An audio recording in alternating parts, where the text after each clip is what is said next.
In 3 years' time, when your child is being taught maths by a PE teacher in a class of 36, and there's requests being made by me for you to fund certain parts of your child's options choices at Key Stage 4, that's when it'll matter. But it'll be too late then. The only way I can save 6 figures is by reducing the teaching staff. And for the government to say that we can make those efficiencies and not to the detriment of educational standards is just plain wrong.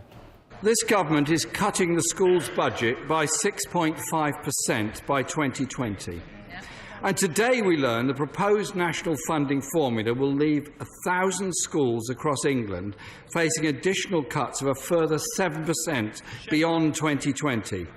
Can the Prime Minister explain to parents why cutting capital gains tax, cutting inheritance tax, cutting corporation tax, cutting bank levy are all more important than our children's future? This government is committed to ensuring that all our children get the education that is right for them, that all our children have a good school place. That is what the government's plans for education will provide. And that's building on a fine record of the past 6.5, nearly 7 years.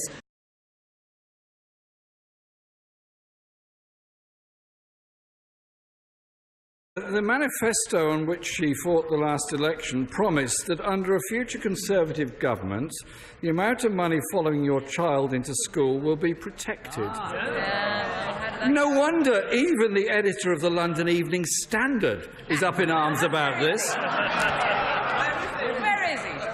Mr. Speaker, the cut to school funding equates the loss of 2 teachers across all primary schools, 6 teachers across all secondary schools. So is the Prime Minister advocating larger class sizes, shorter school day, or unqualified teachers? Which is it? As we said we would, we have protected the schools budget. We now see more teachers in our schools. We see more teachers with first-class degrees in our schools. The only way I can save 6 figures is by reducing the teaching staff. The only way I can save 6 figures is by reducing the teaching staff. And for the government to say that we can make those efficiencies and not to the detriment of educational standards is just plain wrong. Mr. Speaker, she was clearly elected on a pledge not to cut school funding, and that's exactly what is happening. Maybe she could listen to head teachers in West Sussex who say they believe savings will come from, and I quote, staffing reductions, further increased class sizes, withdrawal of counselling and pastoral services, modified school hours, reduction in books, IT and equipment. And I've got a heartfelt letter from a primary school teacher by the name of Eileen. Eileen is one of our many hard-working teachers who cares for her kids. And she wrote to me to say, teachers are purchasing items such as pens, pencils, glue sticks and paper out of their own pockets. Fundraising events have quadrupled as funds are so low that parents are having to make donations to purchase books. This is disgraceful, says Eileen. Does the Prime Minister agree with Eileen? Yeah. We are seeing record levels of funding going into our schools. We have protected the schools budget. We've protected the pupil premium.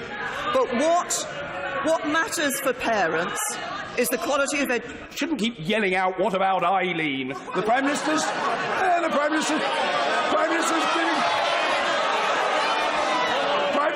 giving our response to the Leader of the Opposition, including the references to Eileen, the Prime Minister.